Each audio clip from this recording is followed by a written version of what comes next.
तो सबसे बड़ा बात क्या है कि कोई सीक्रेट नहीं है, रिश्तों पे काम करना पड़ता है, ये कोई सीक्रेट नहीं है। और रिश्तों के लिए कोई मैनुअल भी नहीं है कि हमारी मैरिज हो गई तो चलो ये मैनुअल है। जैसे हम कोई भी इंस्ट्रूमेंट खरीदते हैं, वॉशिंग मशीन या कोई भी चीज खरीदते हैं, तो उसका एक मैनुअल रहता है उसके साथ में कि ये इसको ऐसे ऑपरेट करना है, ये मशीन इधर लगाना है, ये ऐसे करना है। बट जब शादी होती है तो उसका मैनुअल कुछ होता नहीं है। लोगों को लगता है कि अरे वो तो लड़की को पता ही होगा कि कैसे करना है, लड़के को पता ही होगा कैसे करना है। बट वो खाली देखा रहता है मूवीज में या इसमें। उस तरह से शादी नहीं चलती जैसे मूवी में दिखाता है या जैसे इसमें लिखा रहता है आइडियल। जब हम प्रैक्टिकल जाते हैं लाइफ में तो बहुत सारी गलतियां होती है। गलती करना एक जनरल बात है, लेकिन गलतियां और गलत फहमियां आपके रिश्ते को खतरे में डाल सकती हैं। और इसके ऊपर अगर कंटिन्यूअस काम नहीं किया गया तो आपका मैरिड लाइफ जो है वो अच्छे से नहीं चलेगा। गलती बोलते हैं ना कि करना चाहिए, लेकिन आपको पता भी होना चाहिए कि उसको कैसे इम्प्रूव कर सकते हैं। और आप इससे सीखेंगे और उसको बेहतर कर सकते हैं। हम बोलते हैं ना, prevention is better than cure. कोई चीज खराब हो जाए उसको ठीक करना बेटर, उससे अच्छा प्रिवेंशन रखना बेटर है। तो आपको 5 ऐसी बड़ी मिस्टेक्स क्या होती हैं, उससे कैसे बचना है, उसके बारे में थोड़ा डिटेल में बताएंगे। जैसे हम यहाँ पे बात कर रहे हैं पहली बिग मिस्टेक, कि ये नहीं सोचना है कि चलो एक दिन सब ठीक हो जाएगा। क्या हो जाएगा? एक दिन सब अपने आप ठीक हो जाएगा।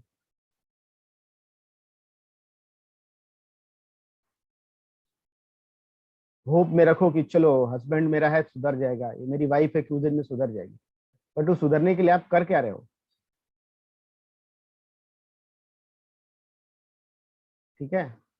मैक्सिमम कपल्स जब शादी करते हैं तो हस्बैंड वाइफ बात करेंगे कि हम लोग एक अपना पहला घर ले लेंगे बड़ा, फिर हम अपना एंजॉय करेंगे। अभी तो हम ज्वाइंट फैमिली में रह रहे हैं, हम ऐसा कर रहे हैं। अरे आप कहीं पे भी रह रहे हो, आपको पहले एंजॉय करना है। ये नहीं कि कोई चीज मिलने के बाद, हाँ अभी लाइफ में बच्चे आ जाएंगे, ये हो जाएगा, उसके बाद हम ये काम करेंगे। तो हम पोस्टपोन करते हैं अपने जो चीजों पर ना। तो वो सब नहीं करना है। जो हैप्पीनेस है आपके हर साल के हर महीने के जो मोमेंट है, जो आपको लगते हैं, उसको एंजॉय करना है शादी के। और रिश्ते को बेहतर करने के लिए कुछ देना पड़ेगा, कुछ सेक्रीफाइस करना पड़ेगा, कुछ चीज करना पड़ेगा। बोलते हैं ना कि हर टाइम जो होता है हमारा सीजन हमको बहुत कुछ सिखाता है। मौसम क्या सिखाता है? कभी ठंडी होगी, कभी बारिश होगी, कभी गर्मी होगी। तो क्या करना चाहिए? बारिश हो रही है तो छाता निकाल लो, भीगना नहीं है तो। ठंडी लग रही है तो कंबल ले लो। बट आप ये नहीं बोल सकते हो मौसम को कि मौसम तुम बदल जाओ। आपको एडजस्ट करना पड़ेगा। उसी तरह से जब आप रिलेशनशिप में जाते हो तो ईच एंड इंडिविजुअल उसमें अलग अलग स्टेप्स आएंगे। उसको आपको बहुत सारी गंभीर चुनौतियां भी आएंगी, उसको आप अनुभव करेंगे कि मेरे वाइफ का व्यवहार मुझे सही नहीं लग रहा है, मेरे हस्बैंड का व्यवहार मुझे सही नहीं लग रहा है। तो मुझे उनको एक्सेप्ट करना है, ना कि इम्प्रूव, उनको सुधारना है। आपकी कोई भी पोजीशन है उसमें खुश रहने का पहले प्रयास कीजिए। पहला क्या है? ये नहीं कि मैं 2 साल के बाद, 5 साल के बाद। पहली बात है कि आपको क्या है, जैसे इसमें स्लाइड में दिया है, चीजों की ठीक होने का इंतजार है, एक दिन आशाओं पर भरोसा करना हमेशा मदद नहीं करेगा। कि एक दिन हो जाएगा, चलो अभी थोड़ा रिश्ता में प्रॉब्लम है, एक दिन आएगा, 2-4 साल 5 साल ठीक हो जाएगा। तो एक दिन के चक्कर में आपका वो 2 साल 5 साल के बाद डिवोर्स हो जाएगा या आप अलग हो जाओगे, अगर उसको आज ही इंप्रूव नहीं कर रहे हो तो बहुत इंपॉर्टेंट है कि इसको आप समझ के लो, पहले इस मिस्टेक को न दोहराएं। ठीक है? चीजें अपने आप ठीक हो जाएंगी। दूसरी गलती क्या है कि प्रॉब्लम्स होते हैं, समस्याओं को नजर मतलब क्या बोलते हैं उनको, निग्लेक्ट करना।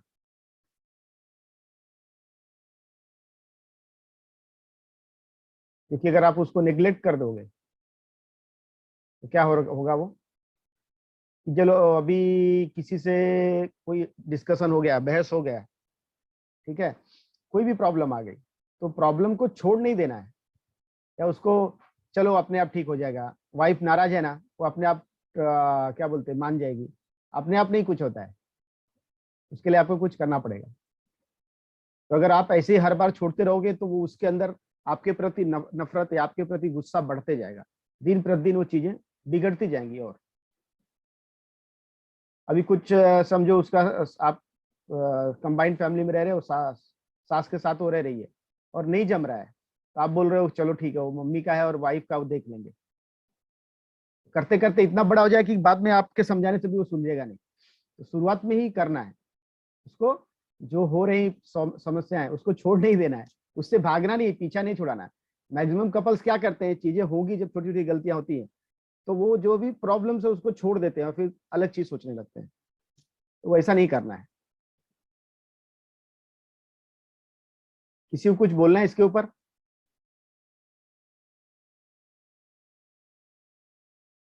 किसी को कुछ अपना पॉइंट्स रखना है?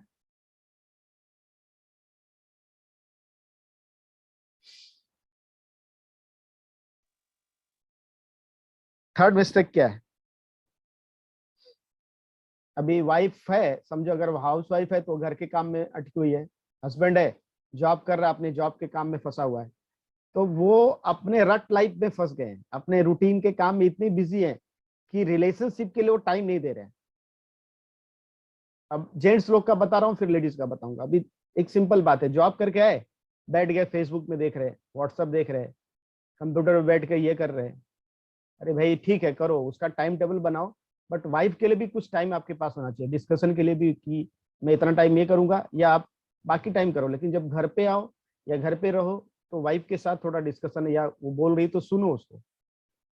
हस्बैंड वाइफ के रिलेशनशिप में एक बोलना चाहिए और एक सुनना चाहिए। कौन बोलना चाहिए, कौन सुनना चाहिए? ज्यादातर टाइम लेडीज बोले और जेंट्स सुने। जेंट्स बोल रहा है ज्यादा और लेडीज सुन रही है, कहीं कहीं ऐसा भी होता है, बट ज्यादातर केसेस में ऐसा होता है कि लेडीज बोलती है, क्योंकि उसके पास अगर हस्बैंड दिन भर घर पे नहीं है तो बहुत सारे क्वेश्चंस रहते हैं, बहुत सारे इन्फॉर्मेशन होती है, वो सोचती है कि आया हस्बैंड उससे मैं शेयर कर दूं, तो वो बताने के लिए ऐसा हो गया, इसका फोन आया, आज मैंने खाना बनाया, ये हो गया, आज कुछ ना कुछ चीजें उसके पास, ऐसे बहुत सारे चीज रहती है। और वो क्या सोचती है कि मैं इससे ये बोल के मैं अपने हस्बैंड का अटेंशन अपनी तरफ रखूंगी। उसके बोलने का मतलब ये नहीं होता रिलेशनशिप को बेहतर किया। और जेंट्स क्या बोलते हैं, सोचते हैं क्या मेरे को पका रही है, ये सबसे क्या मतलब है, भाजी लिए किया, इससे मेरे को क्या लेना देना। बट ऐसा नहीं होता है, आपको उनको समझ के लेना है, सुनना है। अगर आप उसको सुनोगे तो आपके लाइफ में बहुत सारी चीजें, तब आपका रिलेशनशिप इंप्रूव होगा। ये नहीं कि हम रिश्तों को, यही सब चीजें हैं कि आपके पर्सनल लाइफ में क्या करना है। देखो इसमें बहुत सारी चीज बताई हुई है, ठीक है, कि आप चीजों को करो। और एक ही तरह के बिजी शेड्यूल, सब लोग बिजी हैं, कौन ऐसा है जो बिजी नहीं है, सब लोग बिजी अपने लाइफ में। बट आपको अपने हस्बैंड वाइफ के रिलेशनशिप को जब आप बंध गए हो तो रोमांस के लिए या थोड़ा लव के लिए भी टाइम होना चाहिए। ये नहीं कि मैं कमा रहा हूँ पैसा से भर दूंगा बीवी खुश हो जाएगी।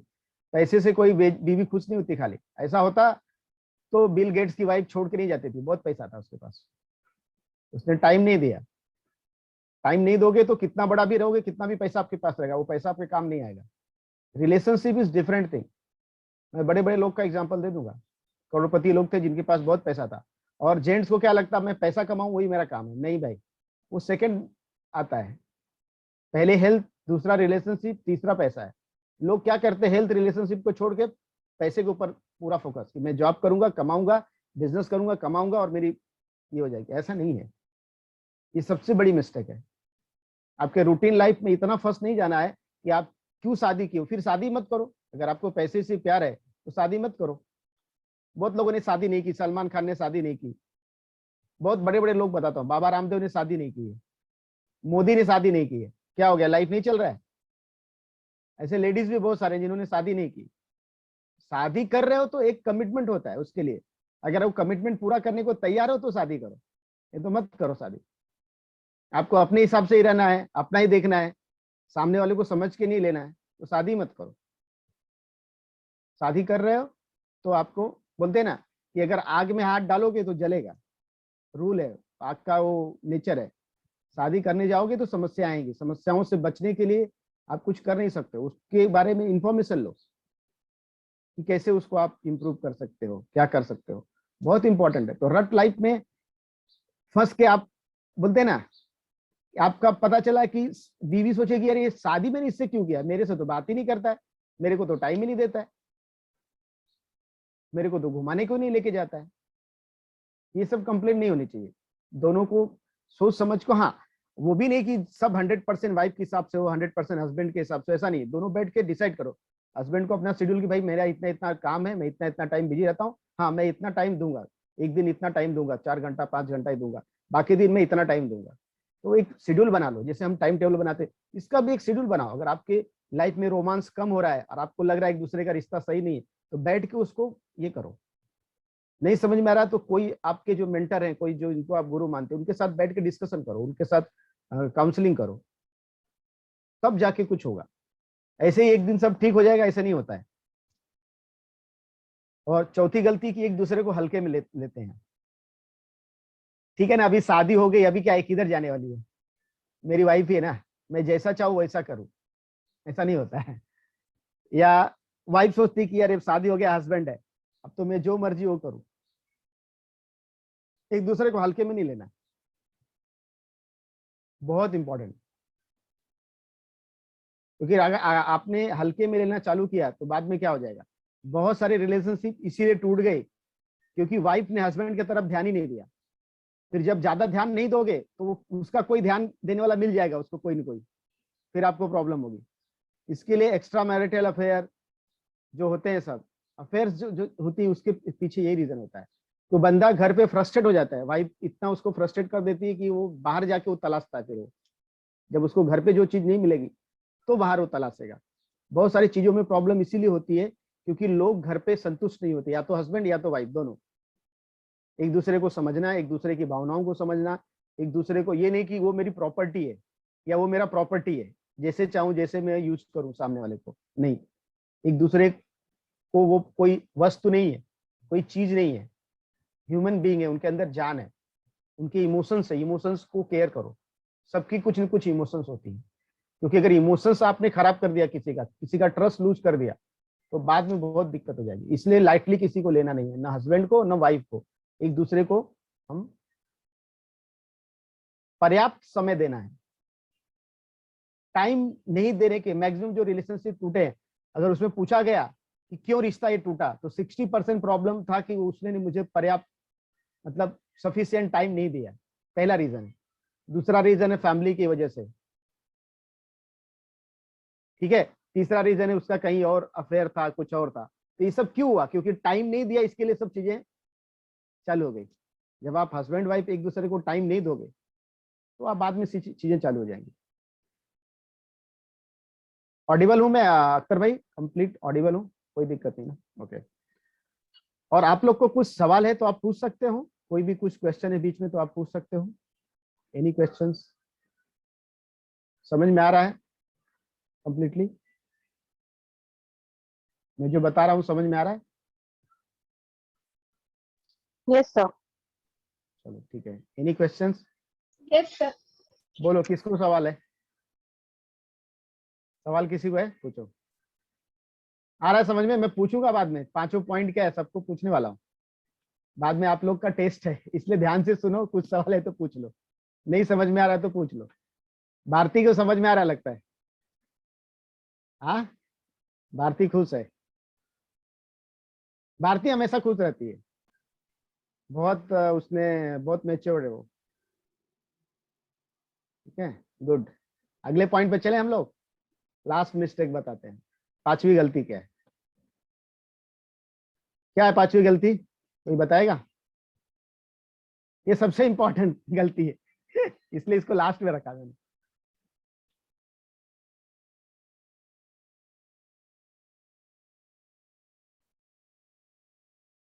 जब वाइफ बात करती है या जब हस्बैंड बात करता है तो एक दूसरे को सुनते ही नहीं।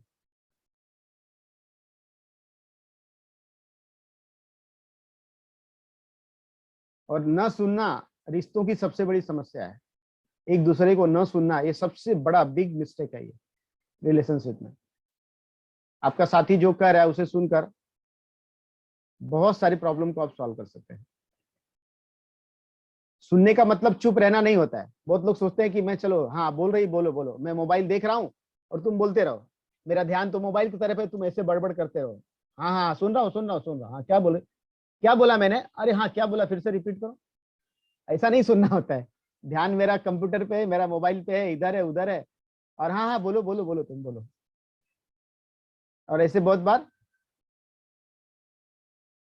वाइफ का भी होता है, हस्बैंड कुछ बोल रहा है, वो अपने काम में बिजी, हाँ हाँ हाँ बोलो बोलो बोलो, वो खाना बना रही है, ये कर रही है, वो कर रही है, 100% ध्यान है ही नहीं, तो ऐसा नहीं चलेगा, तो सोल्यूशन नहीं आएगा। ठीक है। हाँ, पहली बात है कि आई टू आई कांटेक्ट होना चाहिए। जब आप डिस्कशन कर रहे हो तो आपका आई टू आई कांटेक्ट होना चाहिए। अगर आप आई टू आई कांटेक्ट करते हैं तो आपको बहुत सारा फर्क पड़ जाएगा, उससे ही बहुत सारे चीजों जो है आपको, बोलते हैं ना कि आधा चीजें खाली आंखों में आंखें डाल के देखा आपने, उसी से समझ में आया। क्योंकि लेडीज जो होती है ना, वो आंखों ही आंखों में बहुत जबरदस्त इशारा करती हैं। अगर उनके इशारा को भी आप समझने का कोशिश करोगे तो बहुत इनफ हो गया, बोलने की भी ज्यादा जरूरत नहीं है, खाली उनके इशारों को समझा बस हो गया। तो इशारों को समझना है और एक दूसरे को सुनना है, क्या बोल रही है, वो क्या बोल रहा है हस्बैंड, उसको सुनना है। क्योंकि जब तक आप सुनोगे नहीं तब तक चीजों को, आपका आपका जो लव का टैंक है ना वो खाली होते जाता है। जैसे शादी करते हर साल जो आपका प्रेम का जो टैंक है ना वो खाली होने चालू हो जाता है। दैट्स वाई रिलेशनशिप में सिचुएशन आती है। आपको उसको भरना है, बढ़ाना बढ़ाना है, हर साल क्या करना है, लव टैंक को फुल करना है। प्रेम क्या जो आपका है ना, जैसे मैंने बहुत सारे मेरे इसमें वीडियोस में बोला होगा कि क्या ऐसी समस्या है कि जो जादुई महल, सपनों के जादुई महल बनते हैं शादी के समय, वो 5 सालों के अंदर ताश के पत्तों की तरह से गिर जाते हैं। क्या ऐसी चीजें हैं? तो सबसे बड़ी चीज ये है कि जो जादुई महल बनते हैं, सपनों के जादुई महल बड़े बड़े बनते हैं, वो ताश के पत्तों से इसीलिए गिर जाते हैं क्योंकि एक दूसरे की सुनते नहीं है हस्बैंड वाइफ। सबसे बड़ा रीजन ये है। तो अगर आपके जादुई महल को बनाए रखना, बरकरार रखना है, उसको और चमकदार करना है, तो आपको एक दूसरे को सुनना है, एक दूसरे को समझना है। और खाली सुनने के लिए सुनना नहीं, अंडरस्टैंड करना है। ठीक है। उसमें आपका क्या एडवाइस है, किसी को भी डायरेक्ट कुछ ना नहीं बोलना या डायरेक्ट ये नहीं कर देना, सुनना है, सुन के कैसे बोलना है बताता हूँ। सुनना बोलना कि अच्छा अच्छा अच्छा, good good, feel failed found, जो कि फॉर्मूला है, बहुत सारे लोग जानते हैं कि हाँ हाँ बढ़िया बढ़िया बोल रहे हो आप, एकदम परफेक्ट है, लेकिन देखो जो तुम बोल रहे हो ना, मुझे तो एक जगह ऐसा था तो मुझे ऐसा महसूस हुआ, और जब मैंने रिसर्च किया तो मुझे ऐसा लगा। अभी तुम्हारे हिसाब से तुम जो सोच रही हो बराबर है, लेकिन मेरे हिसाब से इस हिसाब से अपनी राय दे सकते हो आप। बट ये मत बोलो कि ये तुमने बोला बकवास, क्या बात कर रहे हो, ऐसा सब होता ही नहीं। मुझे मालूम है ना, तुम जो बोल रहे हो बकवास है तुम्हारा बात। किसी चीज को ना बोलने का भी, उसको हम बोलते हैं सैंडविच अप्रोच। समझ के लो, उसको अप्रिशिएट करो, वेरी गुड, तुम्हारा ऑब्जर्वेशन बढ़िया है। बट देखो मेरा ऑब्जर्वेशन जो था उसमें ऐसा मिला मुझे कि ये चीज नहीं हो सकती है। फिर लास्ट में बोलना, फिर भी मैं मानता हूं कि तुम्हारा जो डिसीजन है ना, तुम बहुत इंटेलिजेंट हो, तुम जो एकदम फिगर फैक्ट सब देख के फिर डिसीजन लोगी, तो इस पे एक बार और सोच लो फिर डिसीजन ले लो। तुम्हारा डिसीजन जो रहेगा उसको मैं वैल्यू करता हूँ। बट एक बार उसको समझ लो, सोच लो मेरे हिसाब से, तो उसको समझाओ, बताओ। ये नहीं कि ये तुमको ये नहीं करना है, तुमको ये नहीं करना है, तुमको वो नहीं करना है, तुमको वो नहीं लाना है, या हस्बैंड को वाइफ मना करे तुमको खाली बस जॉब पे जाना है, घर पे आना है, और किसी से रिलेशन नहीं रखना है, दोस्तों के पास नहीं जाना है, अपने रिश्तेदारों के पास नहीं जाना है, खाली बस मेरे साथ ही मैं ही बोलूंगी। ऐसा नहीं होता है। उसकी भी फ्रीडम का आप ध्यान रखो, हस्बैंड का भी फ्रीडम है, शादी करके वो गुलाम नहीं बन गया, ये शादी करके वाइफ गुलाम नहीं बन गई। एक दूसरे की फ्रीडम को वैल्यू करो आप, एक दूसरे की बातों को समझो, सुनो। दूसरी बात, जब कुछ नेगेटिविटी हो जाती है, गलतियां हो जाती है, तो गलतियों को सुधारने के बारे में सोचो। ये नहीं कि ब्लेम डालो कि वो तो खराब है, मेरा हस्बैंड ही खराब है, उसमें बहुत सारा प्रॉब्लम है, वो तो ऐसे, वो क्यों ऐसा कर रहा है, वो आपका प्रतिरूप है, आपका प्रतिबिंब है। आपका हस्बैंड अगर गलत कर रहा है तो आपके अंदर गलती है, हस्बैंड के अंदर नहीं है। और अगर आपकी वाइफ गलती कर रही है तो हस्बैंड के अंदर प्रॉब्लम है, वाइफ के अंदर नहीं है। सामने वाला जो भी कर रहा है ना, आपके विचारों के, आपके कार्यों के, आपके चीजों का वो रिफ्लेक्शन है, मिरर इमेज है, वो एक प्रतिरूप है आपका। तो जो भी चीजें आपको मिल रही हैं, इसी तरह से ये मैं रिलेशनशिप हस्बैंड वाइफ का बताया, आप किसी भी रिश्ते में इसी तरह से चलता है। हर रिश्ता, बॉस के साथ आपका रिश्ता है, आपके बिजनेस कर रहे हैं आपके लोगों के साथ जो रिश्ता है, आपके दोस्तों के साथ रिश्ता है, उसमें दोनों में यही चीज है। ये जो चीजें सब जगह लागू होती है और ये मिस्टेक हम करते हैं। जब तक आप इनफ टाइम नहीं देंगे, एक दूसरे को सुनेगा नहीं, कोई भी रिश्ता चलेगा नहीं। एक दूसरे को वैल्यू नहीं करोगे, एक दूसरे को हेल्प नहीं करोगे, तो कोई भी रिश्ता चलने वाला नहीं है। और आज मैक्सिमम रिश्ते जो है ना, सेकेंडरी जो बोलते हैं ना, बाकी चीजें ये हो गई है, पहला पैसा आ गया है। लोगों को मतलब है सबसे, लोगों को पैसा मिल रहा है, लोगों को हेल्प मिल रहा है, तो आपसे रिश्ते रखेंगे, नहीं तो नहीं रखेंगे। तो आपको अंडरस्टैंड करना है कि लव का कितना जरूरत है, उसमें पैसे का कितना जरूरत है। क्योंकि आप जब बोलते हैं ना, गाड़ी में पेट्रोल नहीं डालोगे तो चलेगी नहीं गाड़ी। रिलेशनशिप में पेट्रोल क्या डालना है, क्या पेट्रोल है, रिलेशनशिप में मनी एज ए गिफ्ट। जो भी तरह से आप, पैसा का मतलब नहीं बोल रहा हूँ कि पैसा देना है खाली, बट बहुत सारा तरीका है उसमें। आपको उस चीजों को जीवंत करना है, रिलेशनशिप को जीवंत रखना है, तो आपको कुछ गिव एंड टेक करना है, लेना है और देना है। पहले विचार से शुरू होता है, थॉट्स से, विचार से, केयर से, इससे चालू होता है। उसके बाद मनी आता है। पैसा भी देना है, लेना है, या कुछ गिफ्ट भी देना है, लेना है। ये नहीं शादी हो गया, पूरा साल बीत गया, चल चल ठीक है, एक काम करते हैं, तुम्हारा बर्थडे आएगा ना तो कुछ देता हूं मैं। अरे बर्थडे तक का वेट नहीं करना है, बीच में भी कुछ दे सकते हो। 2-4 महीने, 4 महीने, 5 महीने में आपको कुछ अच्छा काम कर रहे हो, कुछ एक्स्ट्रा आपको पैसा मिल गया, या कुछ आपको काम एक्स्ट्रा किया, आपको कहीं से और पैसा आ गया, या कुछ रेज हो गई, तो आपके पास जो आया उसको कुछ परसेंटेज आप दे दो। किसको दोगे? सबसे पहले वाइफ को दे दो, या वाइफ के पास कुछ ऐसी चीजें हैं तो हस्बैंड को गिफ्ट करो, दे दो। ये नहीं, जरूरी नहीं है कि हस्बैंड वाइफ में खाली हस्बैंड ही हमेशा वाइफ को देना चाहिए। वाइफ भी कभी कभी देनी चाहिए हस्बैंड को, कभी कभी ये करना चाहिए। That is the thing. आप कैसे दे सकते हैं? तो आप अपने जो आपको हर महीने का पॉकेट मनी मिलता है, जो घर के लिए खर्चे के लिए मिलता है, आप उसमें कुछ पैसा बचा सकते हैं। 200-500 साल भर में बचाओगे, 500 तो 6,000 जमा हो गया। 6,000 में कुछ अच्छा गिफ्ट दे सकते हैं उसको। वो तो लेडीज लोग बहुत अच्छे से बचा लेते हैं, 500 नहीं बचाते, 5,000 बचा लेते हैं। ठीक है, डिपेंड करता है कितना बचाते हैं। तो दैट इज अ थिंग कि आपको करना है, केयर करना है ना, क्योंकि ये सब केयर करने का तरीका है। आपको कुछ चीजें देना है, कुछ चीजें लेना है, एक दूसरे के साथ बने रहना है, और ये सब चीजें करेंगे तो रिश्ता चलेगा। नहीं तो ये मिस्टेक्स अगर करते रहेंगे तो आपके रिश्तों में बहुत सारा तकलीफ आ जाएगा, और आपको बाद में उसको इम्प्रूव करना थोड़ा डिफिकल्ट हो जाएगा। इसलिए मैं सजेस्ट करता हूँ कि मैक्सिमम टाइम आप जो है इसको अच्छे से ये करें।